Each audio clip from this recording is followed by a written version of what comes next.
A gente hoje vai falar sobre cirurgia bariátrica, só que antes de falar sobre cirurgia bariátrica, é bom a gente entender e falar sobre obesidade, né?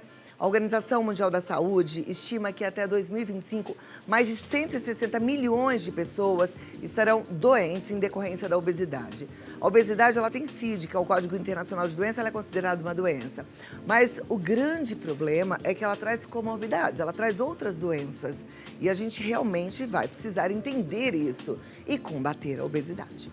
Muitas coisas estão sendo estudadas, muitas pesquisas saem, tem muitos métodos eficientes, mas a cirurgia bariátrica é um deles, que a gente também precisa entender como funciona, para quem é, como é que é o pós dessa cirurgia bariátrica, o preparatório para a cirurgia bariátrica, enfim, tudo sobre esse assunto agora com o Dr. André Augusto Pinto, que é cirurgião bariátrico e está aqui diante de um monte de comidas. Seja bem-vindo, doutor.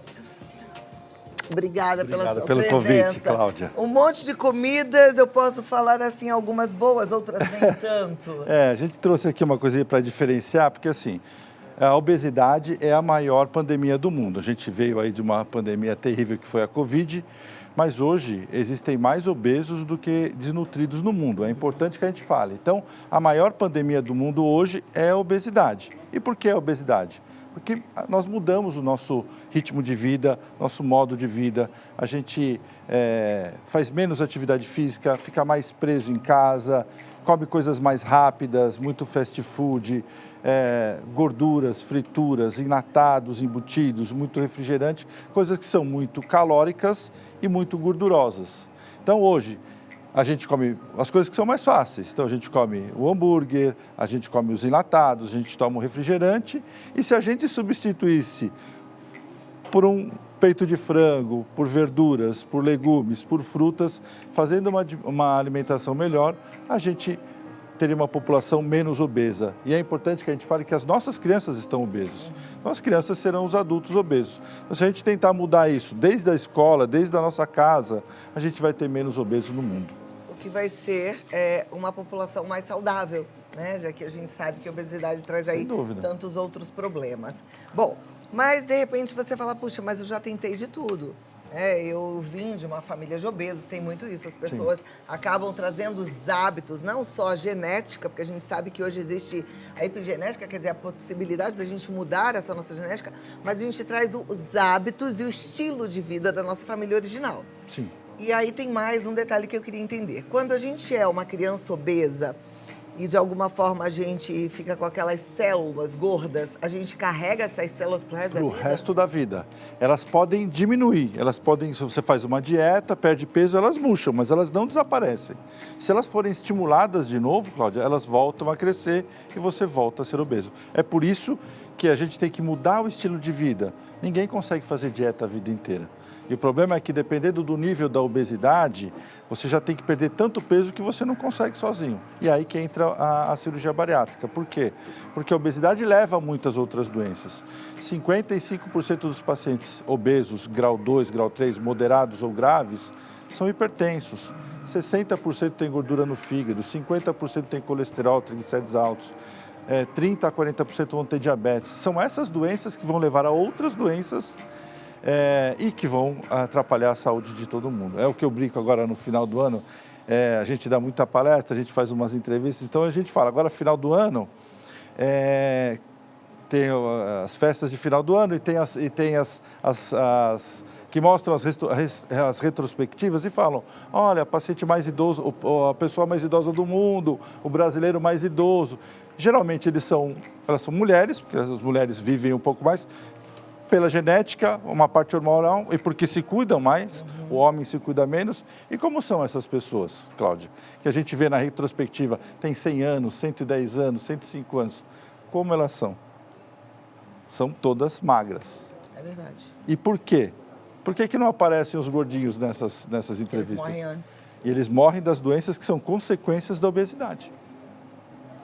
Ou seja, a gente está falando que a nossa população está mais longeva, a expectativa de vida aumentou, mas talvez daqui a alguns anos a gente já veja isso caindo. Se a gente não brecar a gente espera que não, mas isso já está acontecendo, principalmente em populações. O Brasil está entre os 5 países com mais obesos no mundo, né? Impressionante, né? Até outro dia, o brasileiro era um povo saudável. Mas porque a gente mudou muito o nosso hábito de vida, né? Nossas crianças, elas não brincam mais na rua, elas ficam muito tempo de televisão, antes era o videogame, agora é o celular, elas ficam, não fazem atividade física e a família faz, é o que você falou, não é só a genética, mas o hábito familiar faz com que essas crianças sejam obesas. Né? Então, gente, vamos conversar muito sobre isso sempre, porque não é uma neuro, não é uma fixação em relação à alimentação, é uma necessidade mesmo e é amor, porque a gente quer que você viva bastante, que você viva bem, né? Bruno Carvalho está aqui com a gente, é um menino sarado. Não é assim que fala? Não, mas sim, você se cuida, né? Olha, é complicado porque sou cantor, sou músico, todo dia eu tô cantando, todo dia eu tô fazendo show, acaba tarde, a gente sai às vezes meia-noite, 1h da manhã, 2h da manhã, aí não tem o que comer. Então a gente come aquilo que dá, é lanche, pizza. Então assim, aí eu tento recompensar de algumas formas, faço academia, né, dou uma corridinha na academia ali, né, mas assim, é uma luta, né, é complicado por causa da minha profissão, né? por causa da minha profissão. Mas eu acho que todos nós, por conta da vida corrida, da vida moderna, a gente realmente vive na luta. E às vezes a gente quer comer saudável e não consegue. Por isso é tão importante a gente fazer o planejamento, né? Que nem sempre a gente consegue planejamento mesmo em relação até às marmitinhas, ao que a gente vai levar, ao que vai ter ou não vai ter no carro, enfim, etc. Bruno, eu te apresentei para o doutor, para você ficar à vontade se você quiser perguntar alguma coisa. Se você quiser dar uma saidinha também para relaxar, fica à vontade.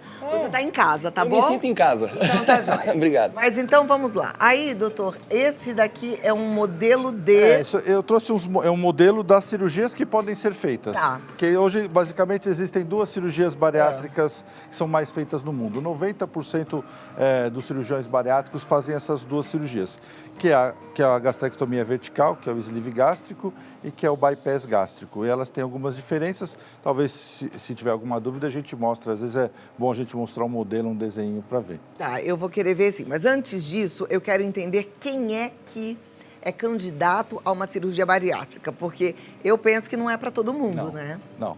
Cirurgia bariátrica está indicado para os pacientes com índice de massa corpórea, que é um registro mundial, que a gente faz índice de massa corpórea grau 1, grau 2, grau 3 e grau 4. Então, os obesos grau 3, com índice de massa corpórea acima de 40, são os obesos graves.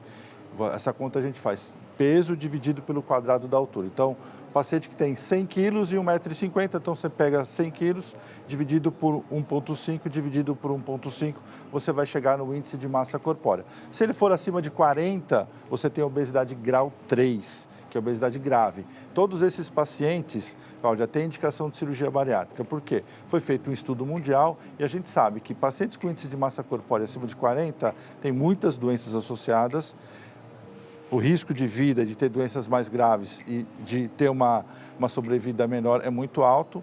E a gente sabe que só menos de 5% desses pacientes conseguem chegar no peso ideal e tratar as suas patologias. Então, pacientes com índice de massa corpórea acima de 40, o melhor tratamento é a cirurgia. E por que a cirurgia? Porque a cirurgia, além de você perder o peso que você precisa, você trata as doenças associadas. Então, você deixa de ser hipertenso, deixa de ter gordura no fígado, deixa de ser diabético, melhora a sua qualidade de vida como um todo. Então, por isso que a cirurgia está indicada nesses casos.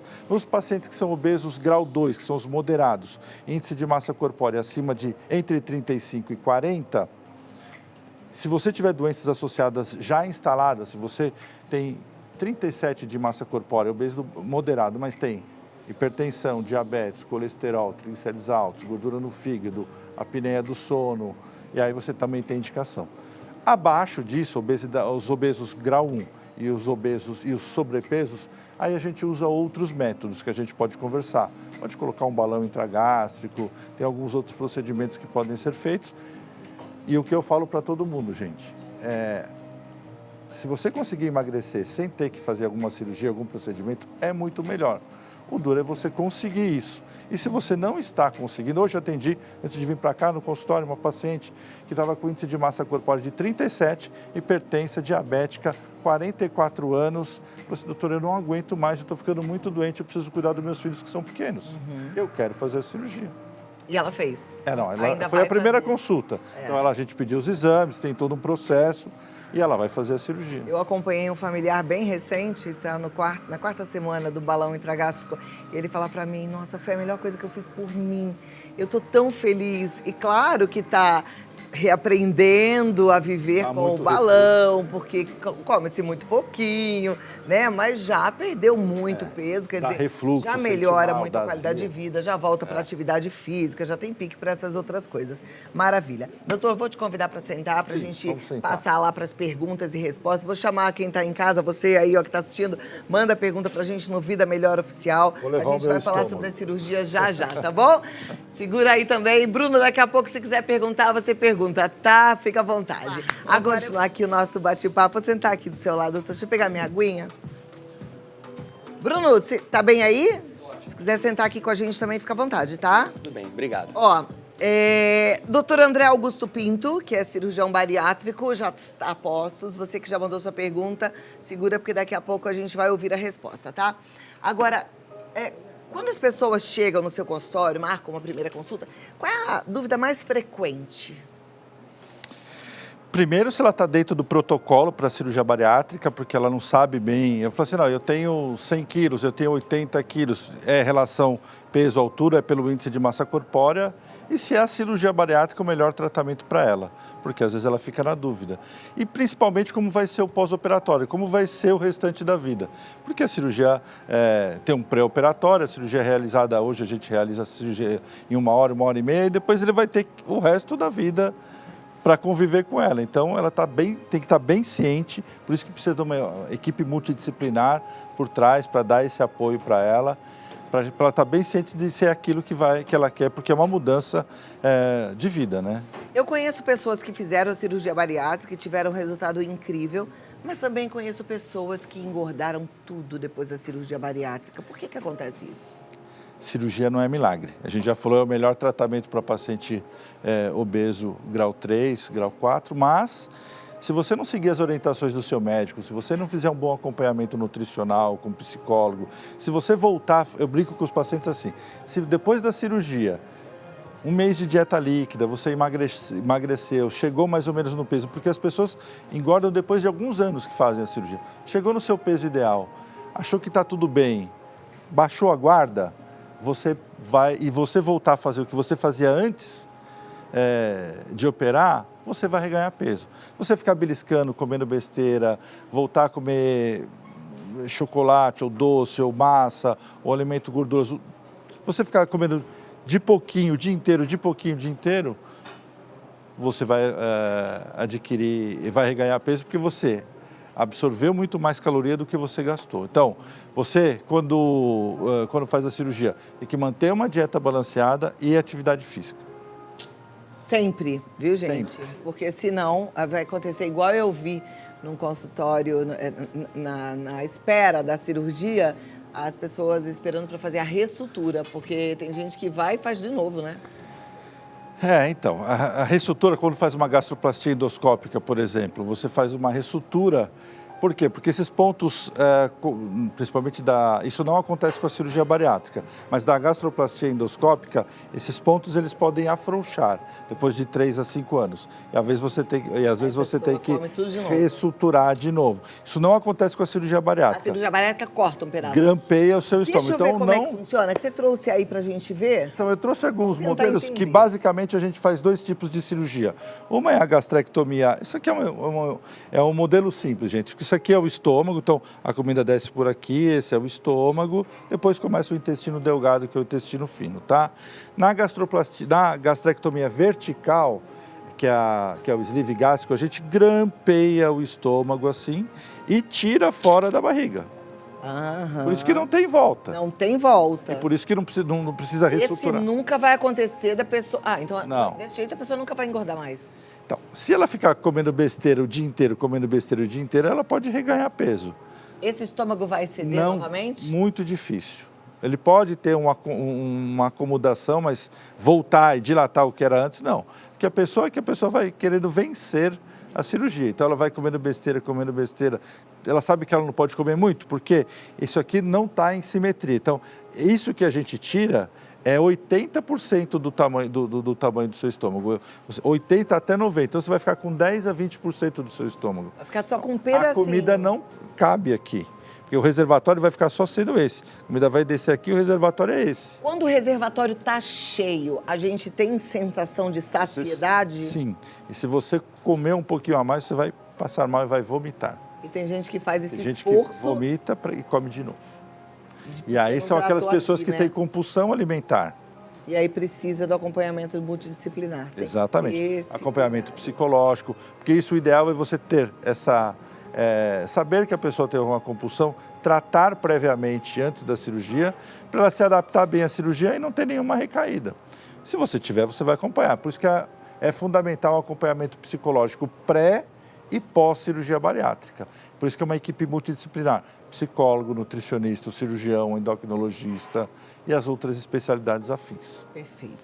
Então, esse é um tipo de cirurgia. É a cirurgia hoje que está sendo mais feita no mundo, porque a gente viu que ela traz menos efeitos colaterais, a pessoa não precisa tomar vitamina a vida inteira, que sempre foi um preconceito. Vou trocar um remédio pelo outro. Bom, eu prefiro tomar um complexo vitamínico... Eu tomo vitamina a vida inteira e nunca fiz bariátrica. Do que tomar insulina, remédio para pressão, para o colesterol, eu acho que é melhor. Então, com essa cirurgia, como a gente não mexe... Chama gastrectomia vertical. Que é sleeve gástrico. Como a gente não mexe no intestino, então a gente não tem tanto problema de absorção dos alimentos. Então, é assim, Cláudia, vitamina está muito na moda, né? Mas é um suplemento, é um complemento. Nada substitui a comida. Claro. Se você comer certo, se você comer adequadamente, talvez você não precise de vitaminas. Se você comer muito errado, até nós precisamos de vitamina. É o que eu estou falando, eu adoro um suplemento porque meus horários são bagunçados, nem sempre eu consigo comer a quantidade de nutrientes que o meu corpo precisa, principalmente vitamina D, que a maioria da população tem vitamina D baixa. Tudo, gente. E aí tem os minerais que a gente também não tem no nosso solo, enfim, eu sou muito fã de suplemento. Mas vamos voltar então para o outro modelo. Essa é a cirurgia que nós... Aqui no Brasil é mais ou menos 50%. Essa 50%, no mundo, principalmente nos Estados Unidos, essa cirurgia 70% dos pacientes fazem. Mesmo aqueles que são super obesos, aqueles pacientes que a gente vê na televisão, super obesos. Quilos mortais. Esse daqui é um outro, aquele mesmo estômago. E a gastrectomia, essa daqui é um bypass gástrico, que a gente vai mexer no estômago e fazer um curto-circuito no intestino. Então, a gente grampeia o estômago nesse formato, esse tamanho vai ficar em torno de 4 centímetros. Então, veja, esse era o tamanho total do estômago. Esse está em proporção. Ele vai ficar desse tamanho. Ou seja, aqui vai caber em torno de 50 a 100 ml. Então, é bem pouquinho também. É bem pequeno. Então, e naquela cirurgia, a gente retira aquela parte que sobrou. Essa daqui não. Essa vai ficar dentro do nosso organismo. A gente não tira esse estômago que sobrou, porque aqui vai produzir alguns alimentos, algumas enzimas que são importantes para o nosso organismo. Então, isso fica. O estômago vai ficar aqui e a gente faz um curto-circuito no intestino. Então, a gente vem aqui, corta o intestino numa parte, junta nesta parte aqui e depois junta este aqui. Então, o que a gente precisa de nutriente, que algumas enzimas, algumas substâncias que o estômago produz, ele vai continuar produzindo, mas a comida vai vir desse estômago pequeno para essa parte do intestino e vai continuar para baixo. A comida não passa por este pedaço do intestino, em torno de 1 metro, 1,5 metro. Então aí vai precisar fazer bastante uso de suplementos. Aqui você precisa fazer uma reposição. Por quê? Porque é por aqui que você deixa de absorver alguns nutrientes. Em compensação, você vai perder até um pouco mais de peso e você também tem menos chance de reganhar peso. Porque aqui, com essa cirurgia, você se comer doce e carboidrato em excesso, você vai ter uma coisa que se chama síndrome de dumping. Você vai passar muito mal. e você vai ter uma sensação de morte iminente. Depois, isso varia de paciente para paciente, a gente pode conversar, mas assim, se você comer alguma coisa e passar muito, muito mal, você não vai querer comer de novo. comer de novo, obviamente. Apesar de que eu tenho pacientes que tentam vencer até isso, que a gente pode conversar e eu te dou um exemplo de como eles fazem isso, se você quiser. Bom, eu sei que já temos muitas perguntas, eu vou passar umas perguntinhas bem rapidamente, depois eu vou pedir para a produção, doutor, fazer essas perguntas fora, mas no nosso Instagram, eu vou pedir para alguém vir com o celular do Vida Melhor Oficial para fazer perguntas e o doutor responde no Instagram, tá? Mas vamos aqui a da Caroline Lebers. Não, da Maura. Vai, virou, gente. Vai essa? Então vai. Minha tia fez bariátrica na época, ela ficou magrinha, mas está voltando a engordar. É normal esse ganho de peso? É o que nós conversamos já. Falamos sobre isso. A perda de peso ocorre em torno de 1 ano até 1 ano e meio. Você chega no seu peso ideal e é em torno de 40% que você perde de peso. O ideal. Então, se uma pessoa que tem 100 quilos, fica pesando 60 quilos. E aí, se você não se cuidar depois disso, nos próximos, principalmente depois dos 5 anos de operado, se você voltar a comer só besteira, beliscar, você vai não fizer atividade física, você vai ganhar peso, mesmo com o estômago pequenininho daquele jeito. Então, um pouco de peso todo mundo ganha, mas desse jeito, só se você não se cuidar. Obrigada. Próxima pergunta, então, só a da Maura, porque apareceu e voltou.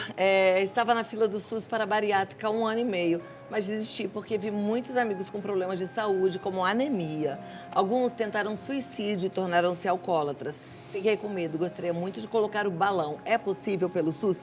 Bom, aqui temos várias perguntas e aí agora eu fiquei querendo saber, é verdade? Muitas ficam com muitos problemas de saúde, como anemia? É o que a gente já falou, Cláudia. Nada substitui a comida. Então, o que eu converso com os meus pacientes é assim, vocês vão comer pouco. Então, se vocês vão comer pouco, vocês têm que comer certo. Se vocês comerem pouco e errado, principalmente no bypass, você vai ficar com anemia, você vai ter deficiência de vitamina B12, você vai ter deficiência de ferro e outros problemas de saúde. Então, quem vai fazer... A gente faz palestra antes, por isso que a gente fala, acompanhe com o nutricionista no pré e no pós-operatório. Vocês comerem a cada 2, 3 horas, fizerem uma dieta balanceada, vocês não vão ter esses problemas. Perfeito. Aí ela fala de depressão e alcoolismo. É comum? Não é comum, mas pode acontecer. O que acontece, Cláudia, é que às vezes tem algumas pessoas que têm compulsão alimentar. E quando elas não podem mais comer, elas trocam essa compulsão por outra compulsão. Bom, as mulheres, 70% dos pacientes que fazem cirurgia bariátrica são mulheres, porque se cuidam mais e tal. E a mulher já gosta de se vestir bem. Quando elas começam a emagrecer, então, aí elas querem comprar tudo que podem e que não podem. Então, algumas têm compulsão por compras e alguns têm compulsão por algumas bebidas alcoólicas e algumas drogas. Por quê? Porque a droga, principalmente no bypass, ela é absorvida muito mais rápido. Então, poucas quantidades de bebida alcoólica já geram um problema sério, tanto para o fígado e você também você pode ficar alcoólatra mais rápido, mais cedo, com pequenas doses. Agora, a gente sabe também que a serotonina, ela é produzida no intestino. Quando faz o bypass, cérebro, né? Quando a gente faz o bypass, a gente não perde muito dessa produção de serotonina, pouco. Que na verdade é o neurotransmissor responsável pelo nosso bem-estar, pela nossa alegria, Mas como a absorção do álcool e dos alimentos, ela é muito, do álcool principalmente, ela é muito mais rápida e intensa, é uma explosão de sensações. Entendi. Entendeu? Por isso que a pessoa... Eu estou sente pensando tanto assim, prazer. quem não tem, por exemplo, problema com álcool, mas de repente, depois de uma cirurgia de bypass, ficou com depressão. Pode ser por conta dessa baixa também de pode. Serotonina? Sim. Foi o que veio na minha cabeça agora. Pode ser também. Gente, é um assunto interessantíssimo, é importante quem estiver pensando em fazer com um bom médico e não esquecer de estar bem acompanhado. Agora, com certeza, é uma solução de longo prazo e que pode trazer muito benefício, não é isso? É isso. Então, um excelente trabalho, continue ajudando muita gente a salvar suas vidas, Obrigado, tá bom? Cláudia. Doutor André Augusto Pinto. Obrigado pelo convite. Eu é que agradeço. Ele está lá no andré.a.pinto e também no Clínica Gastro ABC. Entra lá, Clínica Gastro ABC. Obrigada, doutor André. Cláudia.